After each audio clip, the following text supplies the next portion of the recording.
കൊല്ലം കരുനാഗപ്പള്ളിയിൽ 13കാരനെ പീഡനത്തിനിരയാക്കിയ 52കാരൻ പിടിയിലായി. കൊല്ലം കരുനാഗപ്പള്ളി ആലുംകടവ് മരുതൂർകുളങ്ങര സൗത്ത് സ്വദേശി രാജുവാണ് പിടിയിലായത്.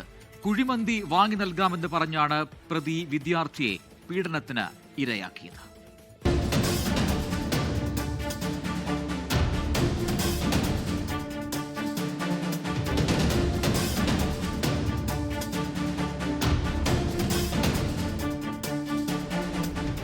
ഈ മാസം 18-നായിരുന്നു കേസിനാസ്പദമായ സംഭവം. പ്രദേശവാസിയായ 13കാരൻ സ്കൂളിലേക്ക് പോകും വഴിയാണ് കുഴിമന്തി വാങ്ങി നൽകാമെന്ന് പറഞ്ഞ് പ്രലോഭിപ്പിച്ച് രാജു വീട്ടിലെത്തിച്ചത്.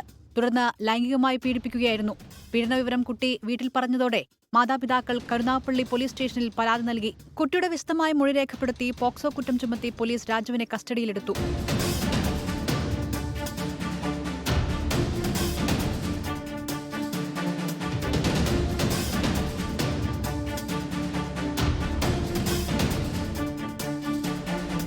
പ്രതിയെ കോടതിയിൽ ഹാജരാക്കി റിമാൻഡ് ചെയ്തു.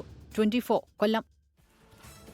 ലോകത്തെവിടെയായാലും ഏത് സമയത്തും 24 വാർത്തകളും ഓഗ്മെന്റഡ് റിയാലിറ്റി പാക്കേജുകളും എക്സ്പ്ലെയിനറുകളും വിശദമായി കാണാൻ ഞങ്ങളുടെ യൂട്യൂബ് ചാനൽ നിങ്ങൾക്ക് സബ്സ്ക്രൈബ് ചെയ്യാം.